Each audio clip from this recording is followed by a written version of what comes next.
Masih bertahan? Berarti bertuhan.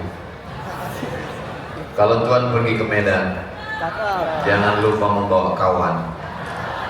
Kalau mau melihat yang bertahan, maka itulah dia yang bertuhan. Kalau mau tepuk tangan, kalau ragu gak usah.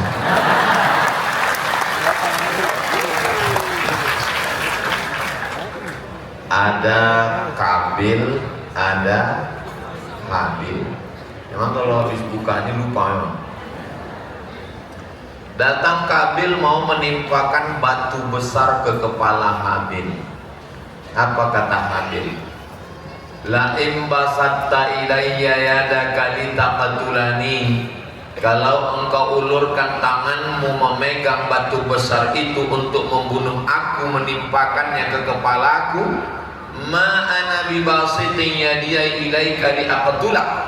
Aku tidak akan mengulurkan tanganmu melakukan perbuatan yang sama untuk mengambil batu membunuhmu. Kenapa? Padahal dia tidak sakit, dia sehat, dia gagah, dia perkasa, dia tegak, berotot, tangannya kuat. Kenapa dia tidak mau? Inni akhafullah, aku takut kepada Allah. Itulah yang membuat dia bertahan.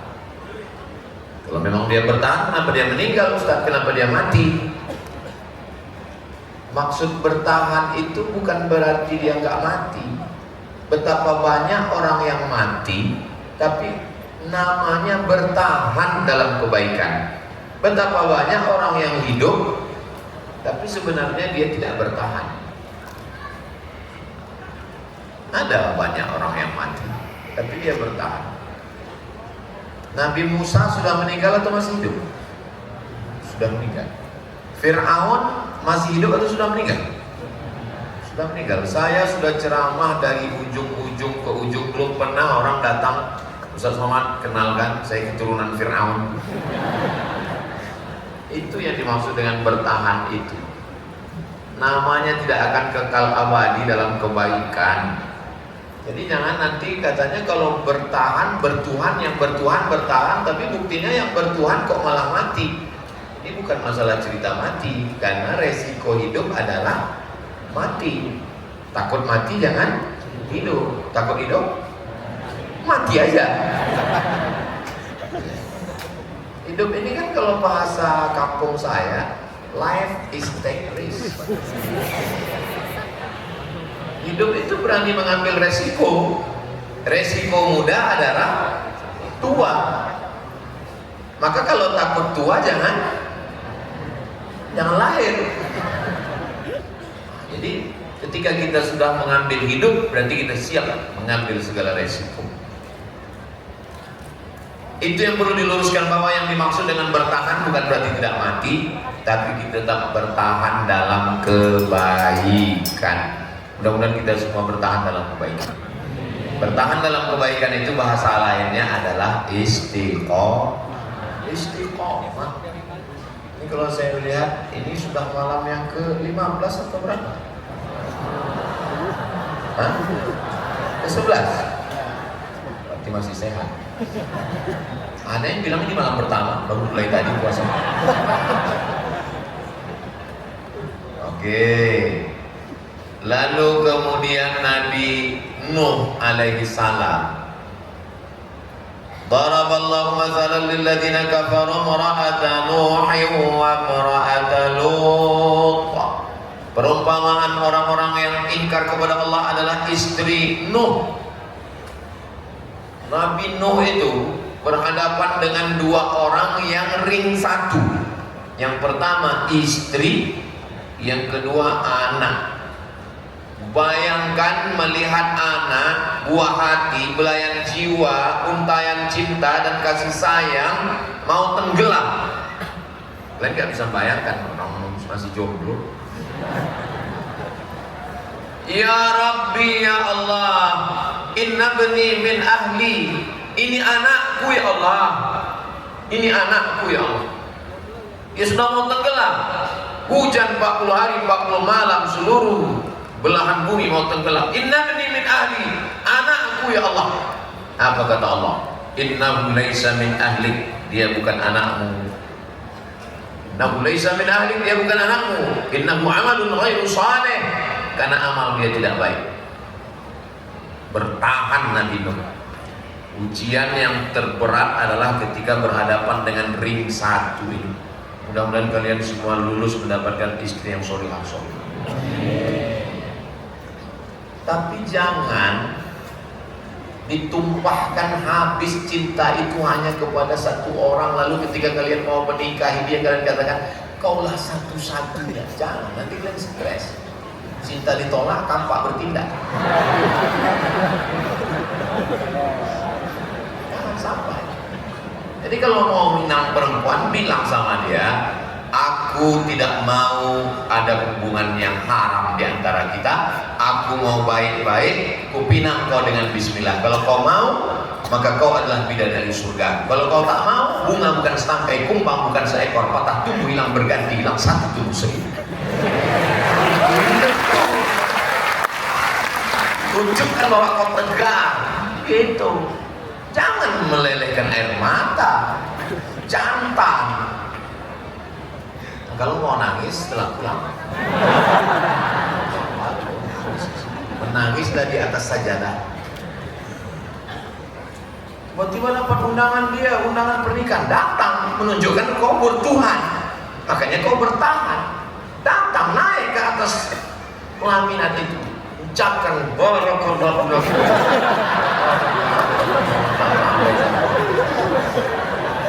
Kebetulan kita melihat ada tamu kita yang merupakan sahabat kata protokol yang ada di acara itu. Kita minta dia untuk nyanyikan lagu. Nyanyikan. Mestinya aku yang bisa.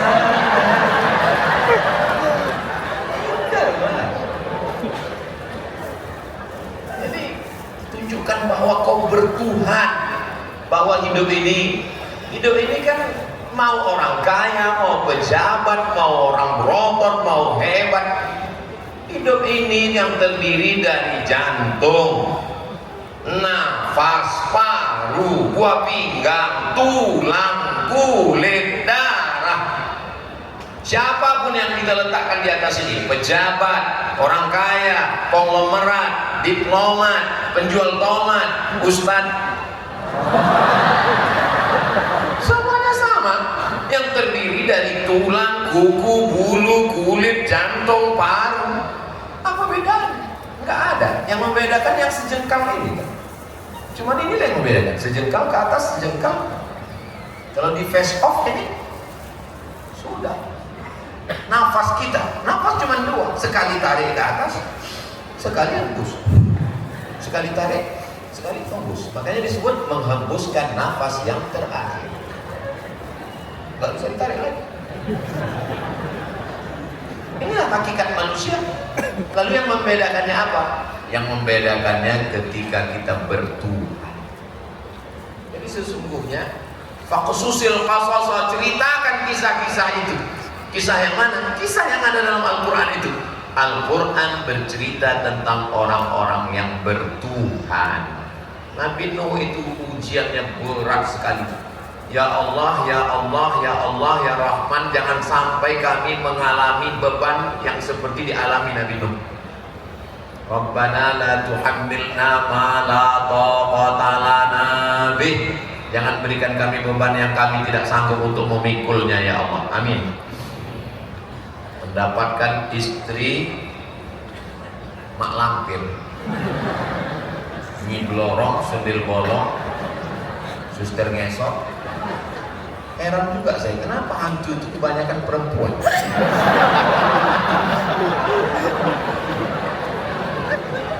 Laki-laki paling genderuwo, Dracula, tidak cuma pocong, ada feminin, ada maskulin. Tuyul juga ada laki-laki, ada perempuan, tapi kebanyakan perempuan. Tolong kalian laporkan ini Komisi Perlindungan Perempuan. Banyak kali hantu perempuan. Padahal mestinya hantu itu cukup 30% aja perempuan. Kuota. Nah, wal baladu thayyibu yakhruju nabatuhu bi'izni rabbih tanah yang subur akan mengeluarkan tanaman yang cantik indah. Walladzi khabutha la yakhruju illa nakida. Tanah yang tandus akan mengeluarkan tanaman yang gak bagus. Setelah cerita tanaman, walaqad arsalna Nuhan ila qaumihi, kami kirim Nabi Nuh kepada kaumnya. Apa hubungan cerita tanah dengan Nabi Nuh? Gak connect, gak relate, gak nyambung. Ternyata Nabi Nuh bibit yang bagus, tapi diletakkan di tanah yang tandus, yang tumbuh pohon kaktus. Pohon kaktus dilihat gak enak, bunganya gak bagus, dicium hidung bengkak. Tapi kalau bunga mawar yang tumbuh di tanah yang subur, harum, semerbak, cantik, mekar, mewangi, pada akhirnya toh dia akan kuncup, kuning, dan layu. Memang perempuan bunga, dan bunga itu sifatnya pasti ada layunya. Satu-satunya bunga yang nggak layu, ya bunga plastik. Makanya banyak sekarang perempuan nggak mau layu, akhirnya operasi. Saya nggak ada ngomong begitu. Jadi yang bertahan itu hanya yang bertuhan. Akhirnya Nabi Nuh tetap bertahan. Bahkan di antara Rasul 5 ulul azmi, Nabi Nuh yang masuk. Kenapa masuk dia dalam kategori pilihan super VVIP itu? Karena dia bertahan. Kenapa dia bertahan? Karena dia bertahan. Habis. Kita hidup ini seperti duduk di tepi sungai, airnya lewat, dan air yang sudah lewat nggak akan kembali lagi. Sudah habis cerita Habil, habis. Masuk cerita Nabi Nuh dengan Kan'an, dengan istrinya, habis. Datang lagi cerita yang baru. Orang kalau berkuasa itu luar biasa berkuasanya. Berapa lama? 400 tahun berkuasa. Saking lamanya berkuasa, apa kata dia? Ailahun ghairi, adakah Tuhan selain aku? Rupanya orang kalau sudah terlalu lama berkuasa, lama-lama merasa jadi Tuhan. Namanya Namrus. Berapa lama dia berkuasa? 400 tahun. Berapa kali pilkada itu? Ilahun ghairi, adakah Tuhan selain aku? Semua nggak ada yang berani membantah. Siapa yang akan menghadapi dia? Yang menghadapi dia adalah yang bertuhan, dan itulah yang bertahan. Makanya namanya kita sebutkan tadi di tarawih berapa kali disebutkan? Kama shallaita ala Ibrahim wa ala ali Ibrahim, kama barakta ala Ibrahim wa ala ali Ibrahim yang bertahan menghadapi dia, menghadapi Namrus. Ibrahim gak ada memanah Namrus, gak ada. Nabi Ibrahim gak ada menembakkan tombak ke Namrus, gak ada. Nabi Ibrahim gak ada mencabut pedang untuk memancung kepala Namrus, gak ada. Bagaimana cara Allah membinasakan Namrus? Datang nyamuk, masuk ke hidungnya, masuk ke hidungnya, masuk ke otaknya, menggigit otaknya dalam. Akhirnya dipukul-pukulnya kepalanya, enggak juga, dihantukkannya ke dindingnya, enggak juga, diambilnya martil, pukulnya, mati. Enggak ada yang sulit bagi Allah. Innama amruhu idza arada syai'an ayyaqula lahu kun. Kalau Namrus yang 400 tahun berkuasa dimatikan Allah hanya dengan nyamuk, apalagi Donald Bebek. Cincailah itu. Mudah aja bagi Allah SWT. Tapi jangan gara-gara ini lalu kita nggak berusaha, lalu kita nggak ada ikhtiar, lalu kita tidak menggalang persatuan, lalu kita tidak menunjukkan perasaan solidaritas kita kepada saudara kita. Jangan nanti ditanya, ente kayaknya nggak pernah mendoakan. Ya udah, serahkan aja sama nyamuk. Innallaha la yastahi an yadriba masalan ma ba'udatan fama fawqaha. Allah tidak malu menciptakan makhluk yang kecil. Fama fawqaha, yang lebih kecil lagi dari nyamuk. Tidak malu Allah menciptakannya. Kenapa? Karena ada rahasia di sana. Apa yang lebih kecil lagi dari nyamuk? Bakteri, kuman, penyakit. Berapa banyak orang-orang kaya, pejabat-pejabat, orang-orang sombong mati karena bakteri. Begitulah hebatnya Allah Subhanahu wa taala. Nabi Musa, Nabi Ibrahim alaihissalam sampai hari ini bertahan. Dan tidak hanya Ibrahim, wa ala ali Ibrahim, ali keluarga Ibrahim. Siapa keluarga Ibrahim? Sarah. Mau nikah dengan Sarah, nggak punya anak. Lalu kemudian ada seorang putri raja dari Mesir yang ditawan. Jangan katakan Hajar itu budak, lalu budak melahirkan anak. Dia bukan budak, dia putri raja yang tertawan lalu menjadi budak. Beda kalau budak asli, dia putri raja yang tertawan lalu menjadi budak, dinikahkan dengan Nabi Ibrahim. Itulah dia Sarah, mengandung setelah Nabi Ibrahim berumur 96 tahun, dengan doanya Rabbi habli minas sholihin, Rabbi habli minas sholihin, Rabbi habli minas sholihin. 96 tahun. Jamaah datang, Ustaz tolong doakan saya punya anak. Sudah berapa lama kau berdoa? Baru pagi tadi. Nabi Ibrahim aja 96 tahun, dia tetap bertahan karena dia bertuhan. Apa yang terjadi? Istrinya hamil, Hajar hamil. Tapi kemudian Allah mengatakan, bawa Hajar dan anakmu yang masih kecil itu di wadin ghairi dzi zar'in, di sebuah lembah yang tak ada tanaman, inda baitikal muharram, di samping Baitullah, di samping Ka'bah. Dari Palestina dia berjalan ke Makkah. Mudah-mudahan panjang umur, sehat badan, kita nanti pergi umroh ke Baitullah, ongkos tanggung masing-masing. Sampai di sana Nabi Ibrahim akan kembali ke Palestina. Hajar yang baru melahirkan anak memegang ujung jubah Nabi Ibrahim. Nabi Ibrahim sudah siap-siap mau pulang nih, dipegangnya ujung jubah Nabi Ibrahim. Apa kata Hajar? Allahu amaraka bihada. Apakah Allah yang menyuruh engkau meninggalkan kami di sini wahai Ibrahim? Allahu amaraka bihada. Allah yang menyuruh engkau meninggalkan kami di sini? Tentu suaranya enggak setajam itu. Masa ngomong sama suami? Allahkah yang menyuruh engkau meninggalkan kami di sini wahai Akang Ibrahim? Atuh, kalau dia kebetulan orang Sunda.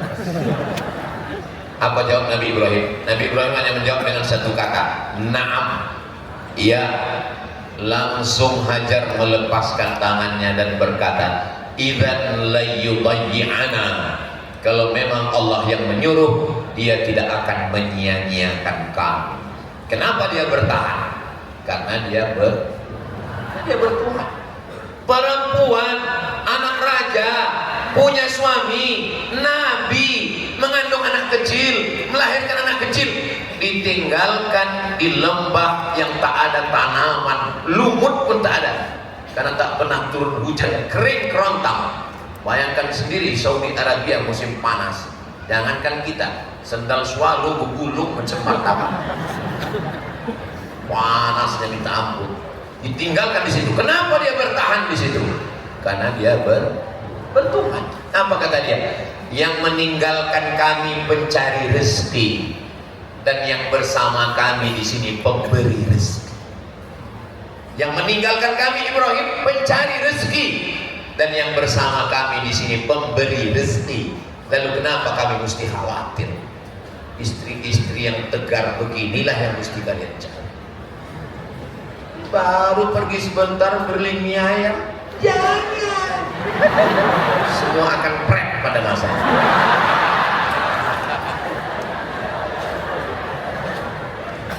Begitu. Jadi kalau kalian mau pergi, pergi dulu ya dek. Idzan la yudayyi'ana.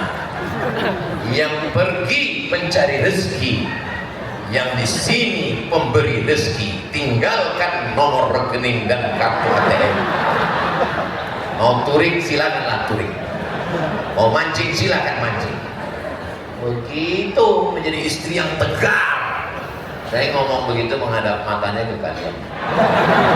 Maksudnya dia orangnya tersinggung. Saya kalau Ustaz Somad itu ngomong sakit kali hati dulu. Soalnya dia mau ngejek-ngejek aku. Kuncin dengar omongan saya satu aja, jangan tersinggung. Ada beberapa orang tersinggung, meninggal. Ada yang tersinggung. Takut kalian mati. Apa yang terjadi? Persediaan air kering, air susu kering. Tapi dia bukan perempuan yang lemah. Dia tidak mengangkat tangan, ya Tuhan. Enggak. Dia tidak mengutuk nasib, kenapa aku ditinggalkan, tidak. Dia lari ke atas bukit Sofa, enggak ada air. Dia lari ke atas bukit Marwah, enggak ada air. Sofa, Marwah 500 meter. 500 meter kok Ustaz, terserah aku lah, mau meter. Enggak ada air. Ternyata Allah mau kasih air bukan dari tumit orang yang sudah dewasa. Ternyata Allah mau kasih air bukan dari tumit yang berjalan. Allah kasih air dari tumit anak bayi yang baru lahir, yang menggesekkan kakinya ke pasir. Kalau Allah mau, Allah kasih bukan dari kaki yang kokoh yang lari ke atas bukit Sofa dan Marwah, tapi Allah kasih dari kaki yang lemah yang belum bisa berjalan. Tiba-tiba dia kembali, dia lihat air itu sudah ada. Kata dia, berkumpullah air, berkumpullah. Bahasa Arabnya zam-zam, berkumpullah. Tapi jangan gara-garanya kalau kumpul kita zam-zam nanti ya. Zam-zam, berkumpullah. Akhirnya air itu berkumpul. Nabi Ibrahim itu diperkirakan hidup 1800 tahun sebelum Masehi. Sekarang sudah 2026. 1800 sampai tambah 2026 berarti banyak lah pokoknya. 3826, hampir 84.000 tahun yang lalu air itu masih tetap mengalir sampai hari ini. Kenapa bertahan? Dari perempuan yang siapa yang ngasih judul? Saya sepanjang-panjang ceramah belum pernah judulnya pendek ini. Bertahan bertuhan. Ada aja judul Hijrah Fashion. Biasa kalau saya ngasih itu dengan spirit Ramadan, mari kita perbaiki akhlakul karimah, takwa. Ini enggak, bertahan bertuhan. Tapi enak juga sih. Kenapa dia bertahan? Karena dia bertuhan. Karena dia bertuhan, maka dia gitu.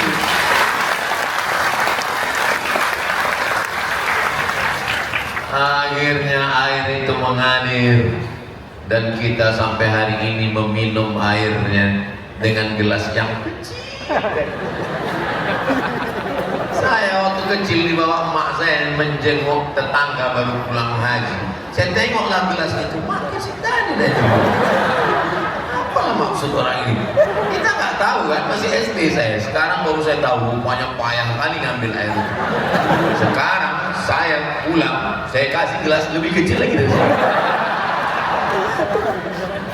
Allahumma inni as'aluka ilman nafi'an wa rizqan wasi'an wa shifaan min kulli da'in wa saqamin bi rahmatika ya arhamar rahimin. Kalau hafal, kalau nggak hafal gerak-gerakan aja mungkin. Jangan tahu kali baru hijrah. Cuman kalau yang datang itu pejabat-pejabat biasanya saya kasih ceret besar. Pas sudah mau udah habis, dituang orang itu lagi. Setiap dia tuang, jantung saya sakit.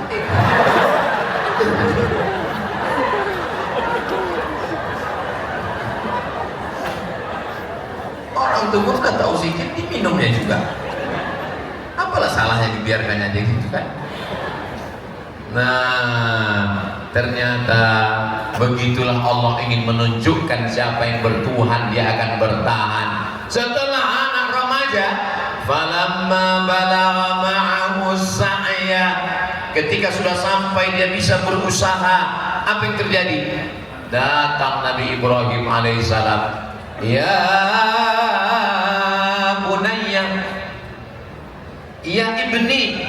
oh my son. Tapi kalau ya bunaya, oh buah hati belayan jiwaku, unta yang kasih sayang. Itu arti makna ya bunaya. Ya bunaya, wahai ananda, inni ara fil manam, aku melihat dalam mimpiku, anni azbahuka, aku menyembelih lehermu, fanzur madza tara, apa pendapatmu wahai anak? Kalau mau ngetes anak kita itu bertuhan dan bertahan, cobalah pakai. Pulang dari sini nanti bilang sama dia, ya bunaya, wahai anakku, iya papa, tadi malam aku melihat dalam mimpiku aku menyembelihmu. Langsung diteleponnya Pak Kapolsek.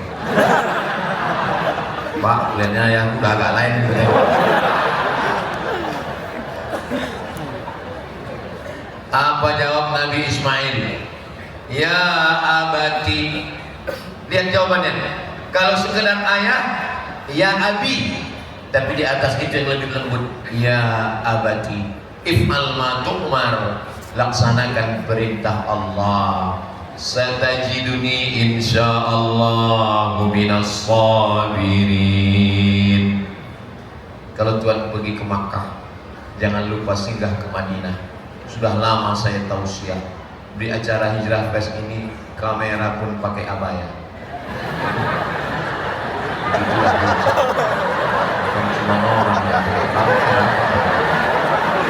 di mana-mana kan kalau saya tausiah itu kamera itu nampak kakinya kurus. Ini pakai abaya. Memang betul-betul udah hijab ya.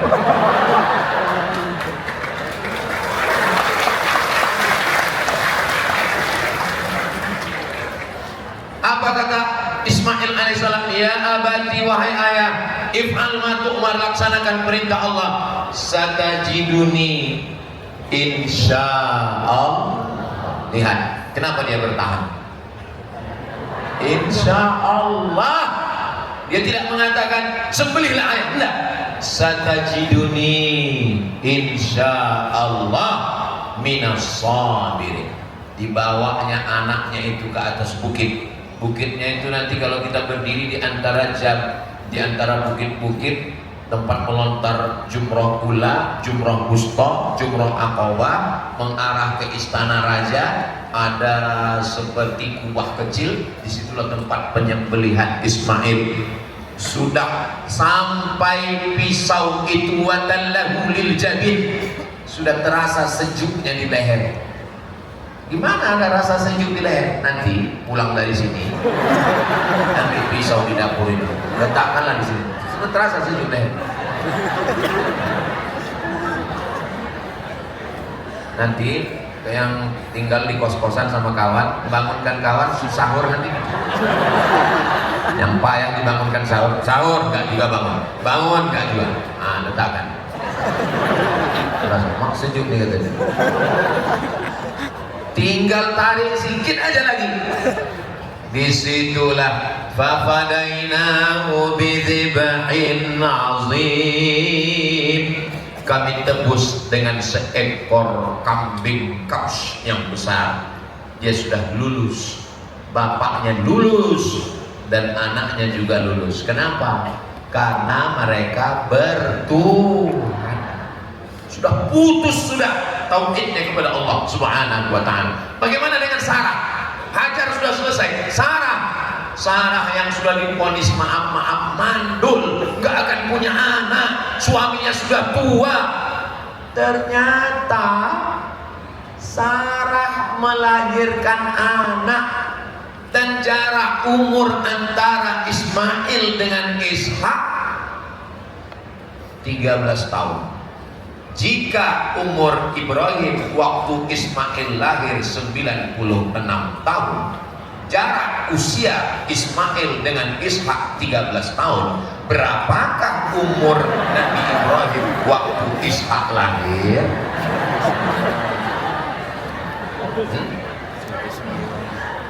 Mestinya soal CPNS itu begitu. Saya dulu waktu tes ikut CPNS tahun 2008, dosen UI, Soalnya Tono, Tini, dan Tony menjaga warnet. Tono menjaga warnet di waktu malam, Tini menjaga di waktu pagi. Tono dan Tini tidak bisa bekerja sama karena mereka dulu pacaran. Jam-jam berapa saja mereka bisa bekerja sama. Aku bilang apalah soal ini. Kita sekolah jauh-jauh S1, S2, S3, pulang-pulang ditanya Tono, Tini, dan Tono. Ini menunjukkan pembuat soal itu nggak ngaji. Coba kalau dia ngaji dan pernah ikut hijrah fest agak sekalian. Bergizi, berkualitas soal-soal CPNS itu. Insya Allah akan datang bergizi, insya Allah, karena dia sudah MVP.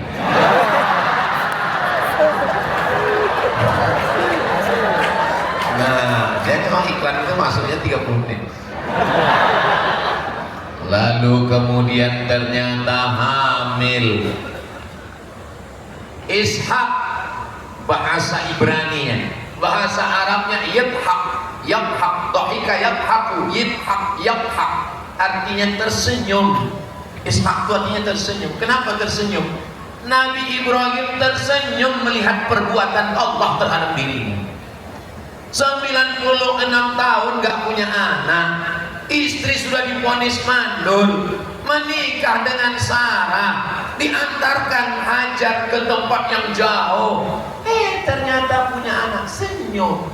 Pada akhirnya setelah melihat takdir hidup kita ini, akhir-akhir ujung-ujungnya nanti kita akan tersenyum.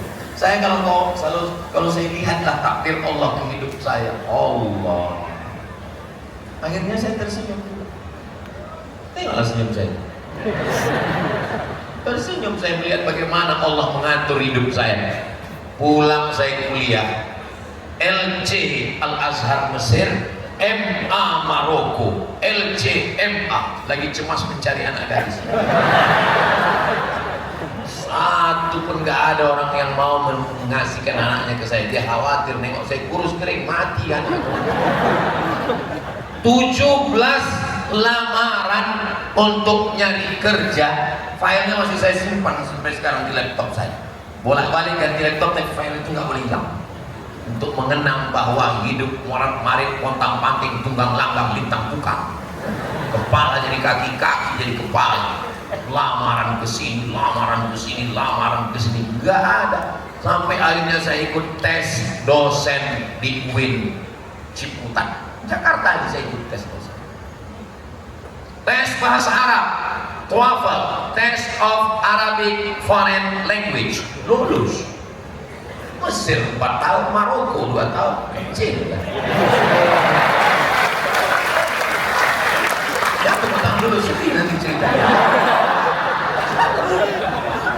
Saya menulis tesis 300 halaman di Maroko, Darul Hadis, yang manusia diterima di situ cuma 20 orang, 15 orang orang Arab dan cuma 5 orang orang asing, dan akulah salah satunya. 300 halaman sudah disidang oleh 3 profesor berbahasa Arab, rijalul muwatta was sahihain alladzina dha'afahum an-Nasa'i fi kitab ad-du'afa wal matrukin jam'an wa dirasatan. 300 halaman. Tiba-tiba pas keluar pengumuman, saya pun nggak berani melihat pengumuman. Pas saya lagi di Metro Mini di Kampung Melayu, lagi saya pegang, orang lagi rame, masuk SMS. Saya buka SMS dari kawan, WhatsApp belum ada lagi. SMS, man, mau nggak lulus katanya. Kan udah pulang tadi, jangan tepuk tangan.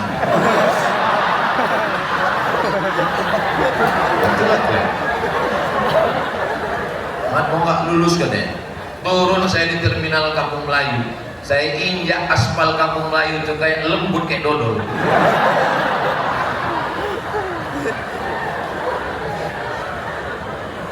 Sekarang,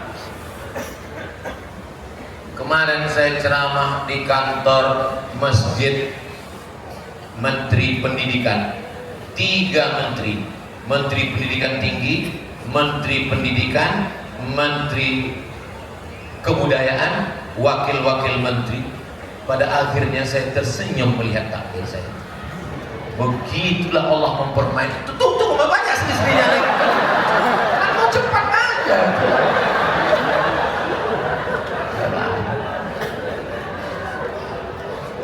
Di Brunei Darussalam saya. Pulang saya dari Maroko, tiket saya cuma sampai di Jeddah. Habis itu saya melaksanakan haji Temus, tenaga musiman, ngurus jamaah haji.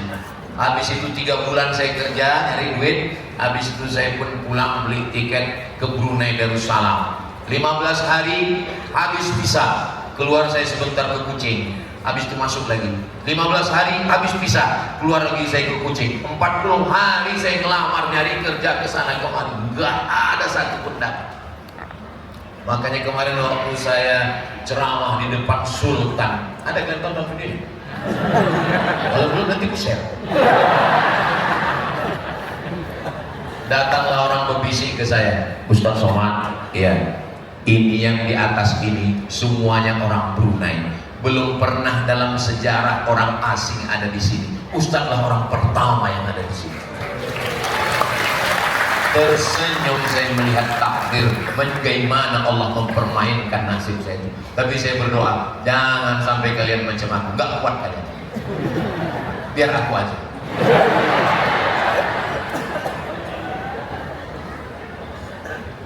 Lalu kenapa saya bertahan? Aku baru tahu sekarang.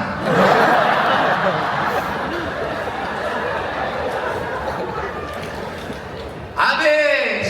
Ini ibarat kita sedang duduk di tepi sungai, lewat satu Kabil Habil, selesai. Datang masa Nuh, selesai. Datang masa Ibrahim, selesai. Datang masa Musa. Musa lebih menyakitkan lagi. Kalau Nabi Ibrahim, Nabi Ismail, Nabi Musa masih dalam kandungan, belum lahir, sudah ada razia. Razianya apa? Semua anak kecil sembelih hidup-hidup. Apa dosa Musa? Nggak ada dosa Nabi Musa. Tiba-tiba Fir'aun waktu itu suatu malam bermimpi, dia lihat ada anak bayi menarik mahkotanya. Besok pagi dia kumpulkan semua One Team Fir, Dewan Pertimbangan Fir'aun. Kumpul semua, kumpul, ini gawat darurat nih katanya. Ada apa Mas Fir? Tadi mama Pak Firman. Tadi malam aku bermimpi. Apa mimpinya? Ada anak kecil menarik mahkotaku. Datanglah dukun. Dukun ini biasanya kalau sekarang lembaga survei. Wah, ini bahaya nih Pak. Ini bahaya. Ini ada anak lahir ini, anak lahir ini mengancam, ini ancaman ini. Jadi gimana tindakannya? Kalau begitu semua anak yang lahir sembelih. Itu yang diceritakan di awal surah Al-Baqarah. Yudzabbihuna abna'akum wa yastahyuna nisa'akum. Kira-kira udah mirip Ustaz Muzammil belum? Sedikit kau bilang. Semua anak kecil disembelih. Tapi lihatlah bagaimana yang menyelamatkan Nabi Ibrahim, yang menyelamatkan Nabi Musa bukan laki-laki yang gagah perkasa, tapi makhluk yang dikatakan orang lemah tak berdaya. Wa auhayna ila ummi Musa, kami ilhamkan kepada ibu Musa, an ardi'ihi, susukan anakmu. Anak, biar supaya dia tenang, susukan. Makanya kalau membawa anak kecil naik pesawat, susukan. Fa in khifti alaihi, kalau kau takut nanti dia ditangkap tentara Fir'aun, fa'alqihi fil yammi, hanyutkan dia ke sungai Nil. La takhafi, jangan takut. Wa la tahzani, jangan sedih. Inna radduhu ilaiki, nanti kami akan mengembalikannya kepadamu. Wa ja'iluhu minal mursalin, kami akan menjadikannya rasul kami. Dihanyutkanlah sungai Nil, sungai terpanjang dari mulai Mesir sampai ke Sudan, sampai ke lembah Victoria, menembus laut Mediterania. Disitulah dihanyutkan Nabi Musa alaihissalam. Dihanyutkan. Ternyata hanyutnya ke tempat perempuan yang selama ini ingin punya anak dan dia merindukan anak, nggak hamil. Lalu kemudian dia melihat ada kotak kayu. Hah? Ada kotak kayu. Dia panggil dayang-dayangnya, ambil itu, ada kotak kayu. Akhirnya dibuka, mereka buka, mereka lihat. Wow, amazing. Kaget mereka. Ada anak kecil katanya. Rupanya Allah Ta'ala ingin menyelamatkan. Dia justru hidup di rumah Fir'aun. Fir'aun yang mau membunuh dia. Di rumah Fir'aun itulah dia besar. Tapi Fir'aun udah mulai curiga. Kata Fir'aun, agak lain anak ini kita yang ini ikut tes dulu. Lalu Fir'aun ngomonglah ke ibu dharma wanita ini kan, kata dia. Coba kita tes dulu mama. Ya kita tes. Diletakkanlah bara api sama roti. Kata Fir'aun, nanti kalau anak ini ngambil roti, berarti betul dia yang akan mengambil mahkotaku. Kita sembelih dia. Dan Nabi Ismail, Nabi Musa hampir mengambil roti karena setan mengarahkan tangannya, tapi kemudian Allah menolong, dia mengambil bara api, terkena lidahnya sedikit. Kalau lidah kita lecet, ngomong kita kan gak jelas kan. Nah itu makanya kawan saya Pak Ustadz lidahnya bagus, gak jelas juga ngomongnya. Itu makanya doa Nabi Musa itu Rabbi syrahli sadri wa yassirli amri wahlul 'uqdatam min lisani. Jadikan ngomorku lancar karena kena bara. Akhirnya apa kata Asia, nama istri Asia? Lihat, dugaanmu salah kan? Dia ngambil bara? Iya, kata Firaun. Akhirnya dia besar di situ. Tapi Allah ingin keluarkan dia. Allah cuma ingin dia besar di situ, tapi Allah dia tidak ingin bertahan sampai tua di situ. Bagaimana cara Allah mengeluarkan dia? Ustaz kalau ngomong janganlah kuat-kuat, kami jantung kami enggak. Aku bisa bicara lembut. Allah ingin mengeluarkan dia.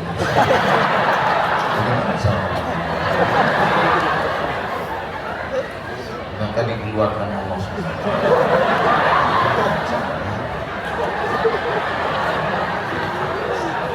Tiba-tiba ada dua orang yang katatilani kelahi. Fawakazahu Musa. Nabi Musa mau melerai. Kata Musa jangan kelahi ya, jangan kelahi. Rupanya tertinju oleh Nabi Musa. Tuh mati. Orang kita ditinju kok mati, nanti gak mati. Nabi Musa tertinju dikit aja mati. Akhirnya rupanya itu hanya skenario Allah supaya dia keluar dari istana Fir'aun. Akhirnya dia keluar, berdirilah dia di tengah gurun pasir di bawah pohon, yang di situ ada orang ngantri panjang. Ngantri. Kenapa mereka ngantri? Rupanya mau ngambil air.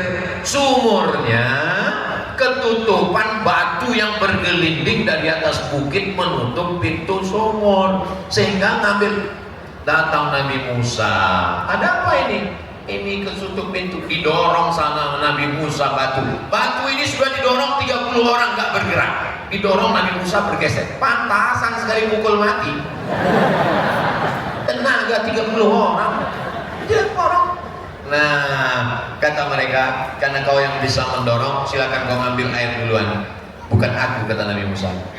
Ladies first. Ternyata di situ ada perempuan yang lagi ngantri. Yang perempuan inilah yang ngambil air. Akhirnya perempuan ini bertanya, kamu dari mana, mau kemana, tinggalnya di mana? Nah, akhirnya rupanya ini anak Syuaib. Kata dia, saya nggak punya tempat tinggal. Oh kalau gitu bapak saya juga lagi mau mencari pekerja. Akhirnya dibawalah. Dan kebetulan anak Nabi Syuaib ini menjunjung air di atas kepalanya, Nabi Musa di belakang. Tiba-tiba angin bertiup kencang sehingga mohon maaf nampak lekuk tubuhnya. Biasa orang kalau angin kencang kan bertiup. Jangan dulu begitu. Zaman sekarang nggak ada angin pun nampak. Lalu kemudian Kata Nabi Musa, anak Shu'aib, ya kamu di belakang, biar aku yang ke depan. Kenapa dia bertahan? Mereka terus sampai ke Shu'aib. Sampai ke Shu'aib, apa kata anak Shu'aib? Inna khayra man ista'jartal qawiyul amin. Ayah mau cari pekerja kan? Iya. Inna khayra man ista'jarta, kalau mau cari pekerja sifatnya dua ya. Yang pertama al-qawi, orangnya kuat. Al-amin, orangnya amanah. Mana orangnya? Ini lagi orangnya. Kata ayah, berapa lama kau kenal dia? Berapa lama kau kenal? Waktu KKN kemarin.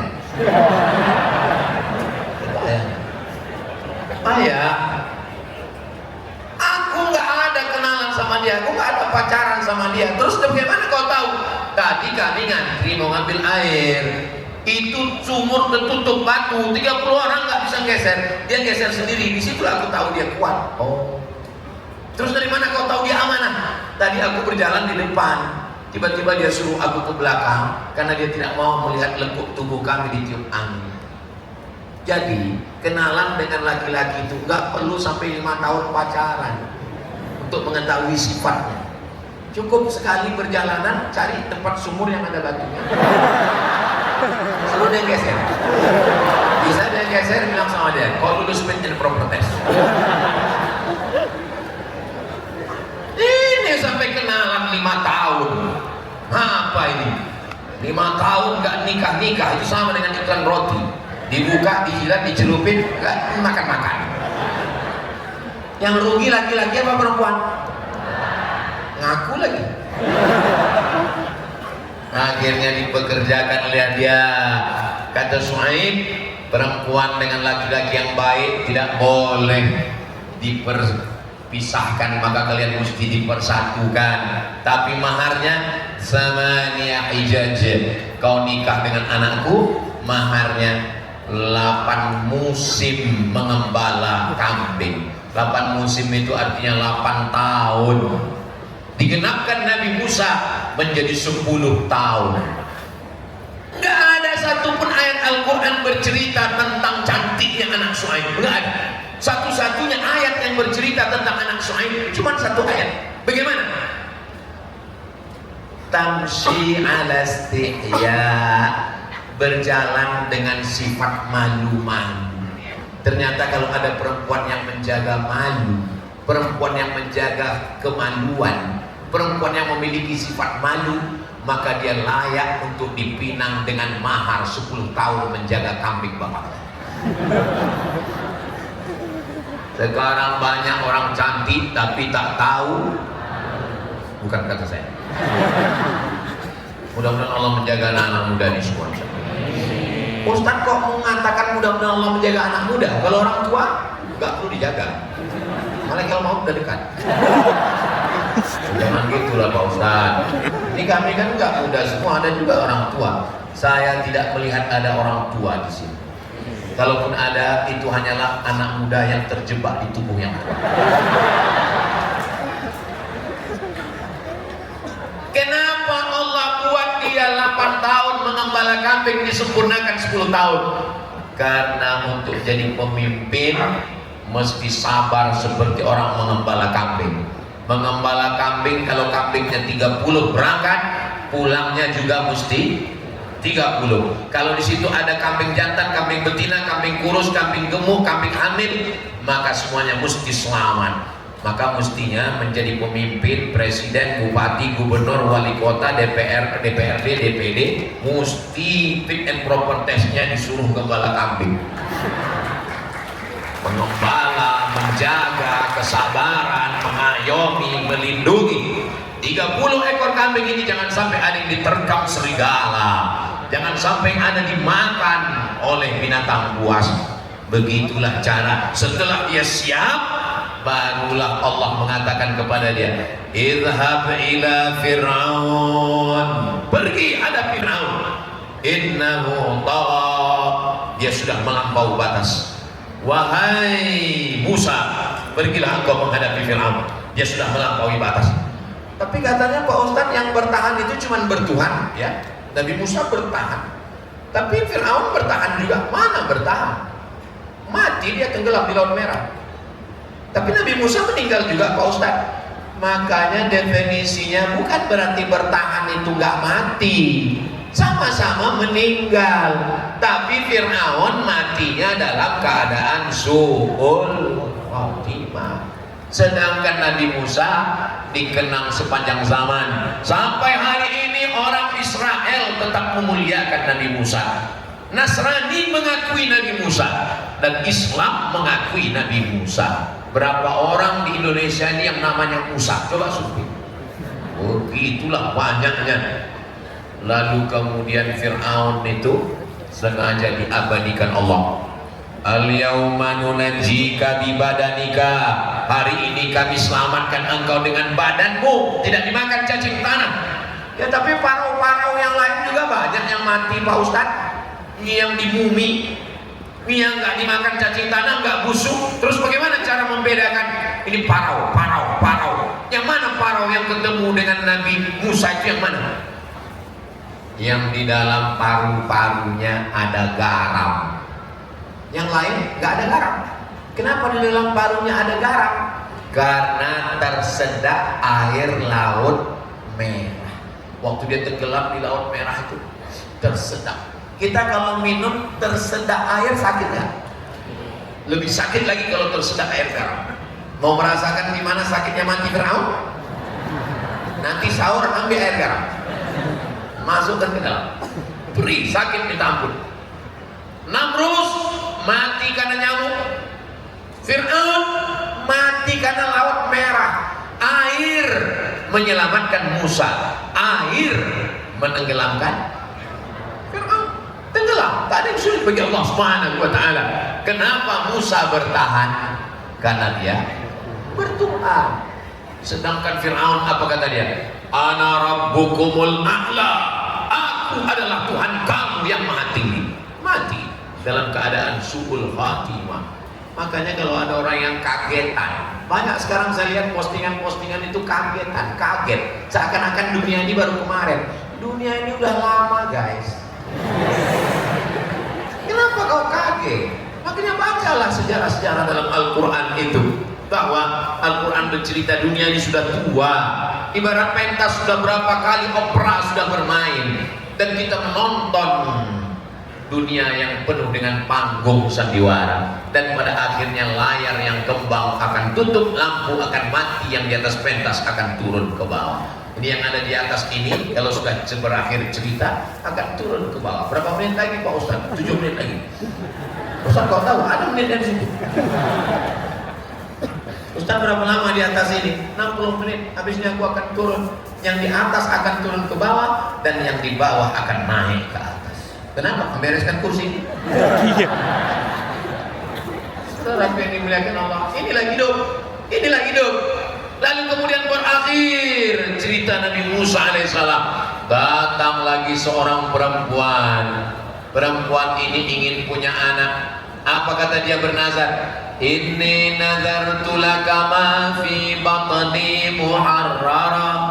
Aku bernazar anak yang ada dalam perutku ini nanti kalau lahir akan aku jadikan muharrara. Muharrara artinya khalisan li khidmati Baitul Maqdis. Dia enggak akan berkebun korma, dia enggak akan jadi pegawai raja, dia enggak akan berniaga, dia hanya akan menjaga Baitul Maqdis. Falamma wada'athu, ketika anaknya lahir, qalat, dia berkata, inni wada'tuha unsa. Ternyata anaknya lahir perempuan. Sedangkan waktu itu yang menjaga Baitul Maqdis mesti anak laki-laki. Apa kata dia? Ya Allah, anakku perempuan. Wa inni samaituha Maryam. Aku beri nama anakku itu Maryam. Wa inni u'idzuha bika wa dzurriyyataha minasyaitonir rajim. Aku mohon kepada Engkau, jagalah dia dan jaga anak keturunannya dari setan yang terkutuk. Dan Maryam pun berada di tempat yang suci namanya mihrab. Nama itulah cikal bakal tempat imam yang disebut dengan Siapa yang merawat dia? Ayahnya meninggal. Yang merawat dia adalah Zakaria. Kullama dakhala 'alaiha Zakaria al-mihrab, setiap kali Zakaria masuk ke dalam mihrab, wajada indaha rizqa, dia lihat di situ ada makanan. Buah-buahan musim panas ada di musim dingin, buah-buahan musim dingin ada musim panas. Beda dengan meja ini, panas dingin pun tidak ada. Wajada, udah buah sama makanan tadi semua di belakang. Sengaja nggak diletakkan di sini supaya nggak mengganggu konsentrasi jamaah. Karena kalau diletakkan di sini, kalian semua kan menengoknya tuh. Ya Maryamu anna laki hadha. Maryam, ini dapat dari mana? Innallaha yarzuqu man yasha. Allah kalau memberi rezeki bighairi hisab. Bighairi hisab maknanya dua. Yang pertama, unlimited, tidak terhitung. Yang kedua, nggak bisa diduga, nggak bisa disangka kalau Allah mau memberikan. Dia menjaga dirinya sampai akhirnya kita akan diuji dengan apa yang sedang kita tekuni. Kalau kita sedang hijrah, disitulah ujian datang. Kalau kita sedang jaga diri dari perempuan, disitulah ujian perempuan datang. Kalau kita sedang apa yang sedang kita pikirkan, itu ujiannya datang. Maka ada artis hijrah yang saya lihat postingannya tentang poligami aja. Namanya Ari Untung apa?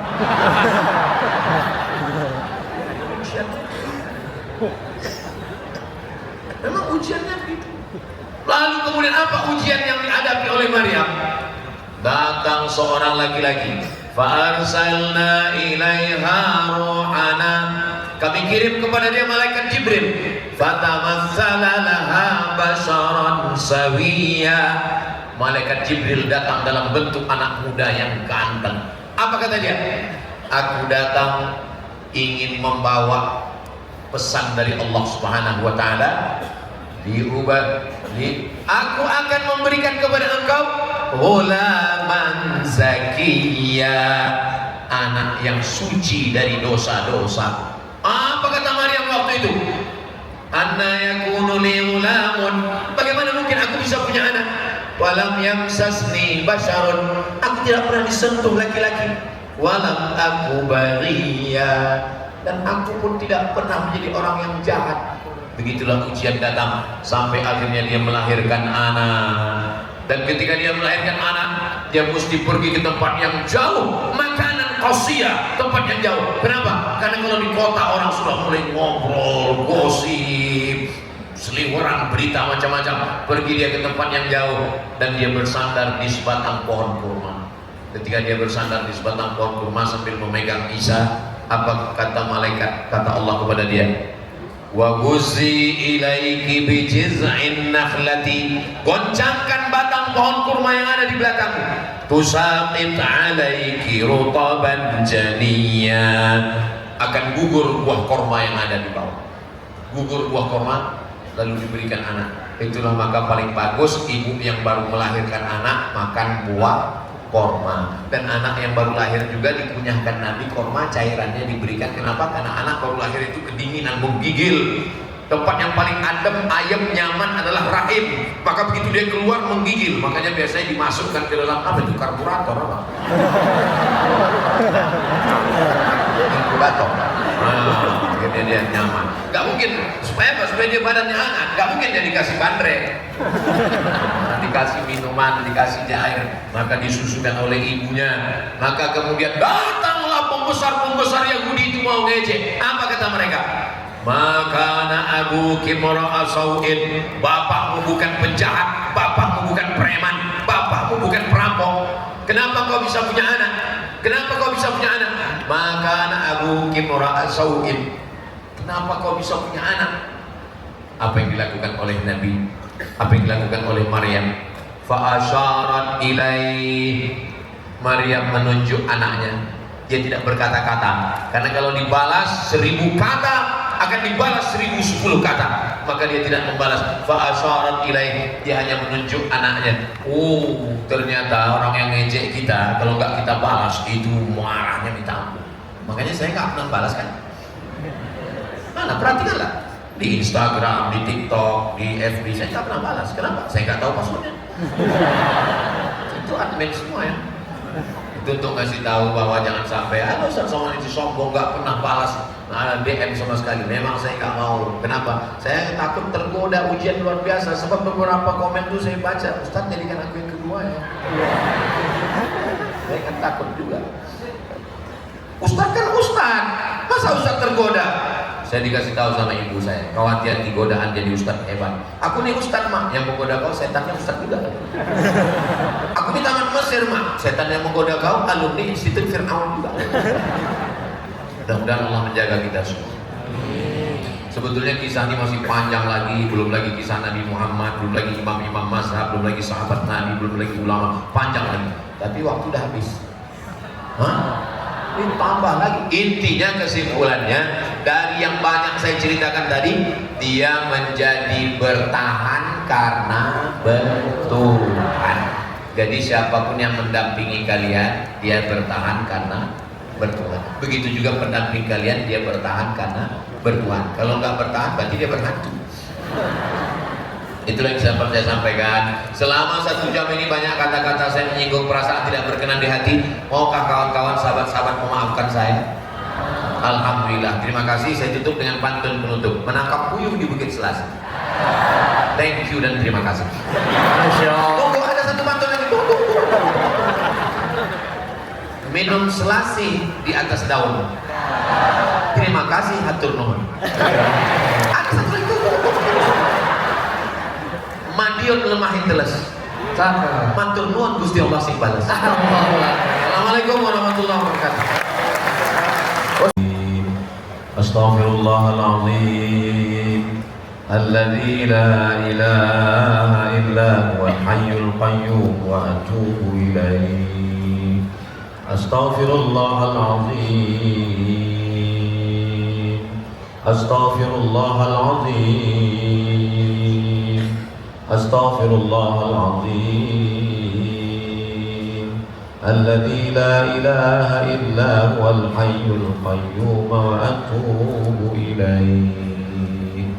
Allahumma ya Allah, innaka afuwun, engkau maha pemaaf, tuhibbul afwa, engkau cinta kepada maaf. Fa'fu anna, maafkan segala silap salah kami, maafkan dosa mata kami, maafkan dosa lisan kami, maafkan dosa telinga kami, maafkan dosa tangan kami, maafkan dosa kemaluan kami, maafkan dosa hati kami, maafkan dosa kaki kami yang lalu-lalu tak dapat kami menebusnya ya Allah. Yang akan datang kami belum tahu, Engkau yang maha tahu ya Allah. Fitnah akhir zaman yang luar biasa.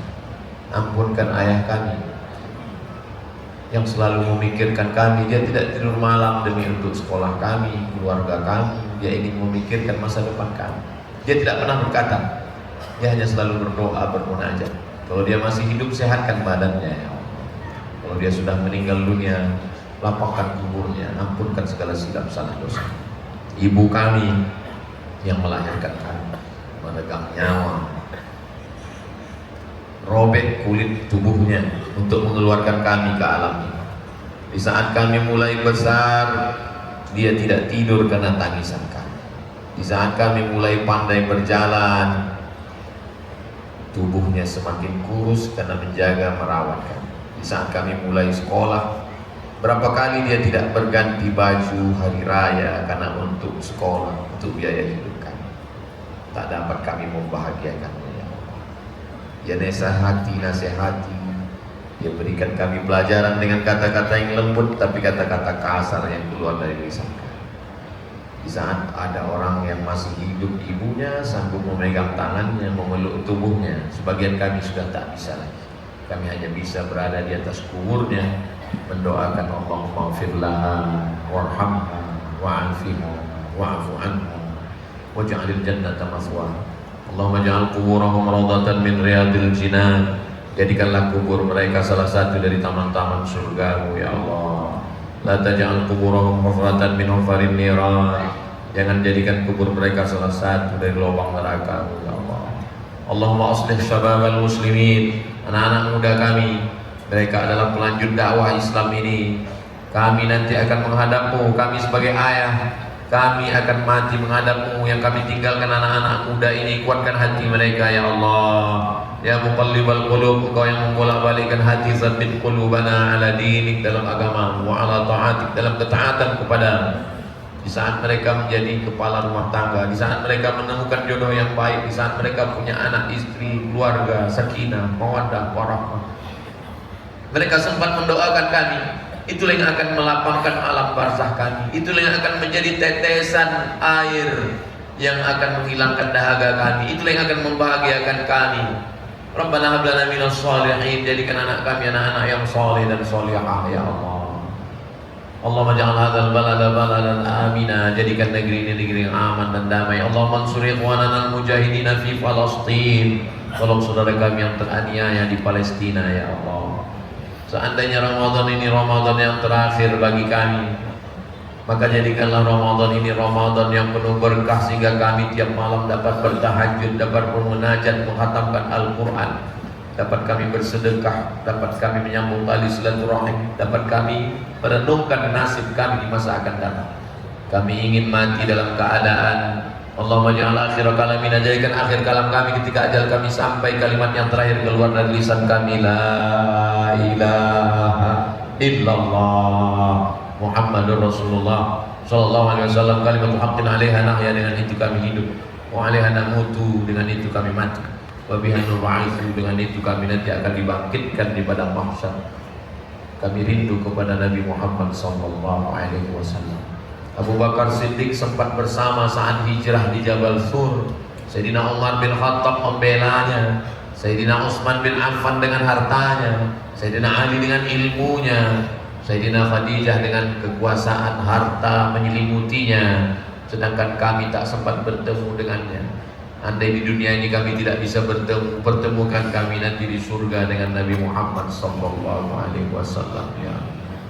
Andai kami bertemu dengannya, kami ingin memegang tangannya, kami ingin mencium kakinya, kami ingin memeluk tubuhnya, kami ingin agar kepala kami ditiupnya, kami ingin didoakannya, kami ingin mendapatkan syafaat. Assalamualaikum ya Rasulullah, Assalamualaikum ya Habiballah, Assalamualaikum ya khairah khalqillah, Assalamualaikum ya safwatullah, Assalamualaikum ayyuhan nabiyyu wa rahmatullahi wa barakatuh. Ya Allah, kami hamba yang banyak dosa, tangan kami rasanya tak layak untuk bersalaman dengan tangan Rasulullah SAW. Mata kami tak layak untuk melihat cahaya kenabiannya. Kami tak layak untuk memeluk tubuhnya karena kami banyak silap, salah dan dosa.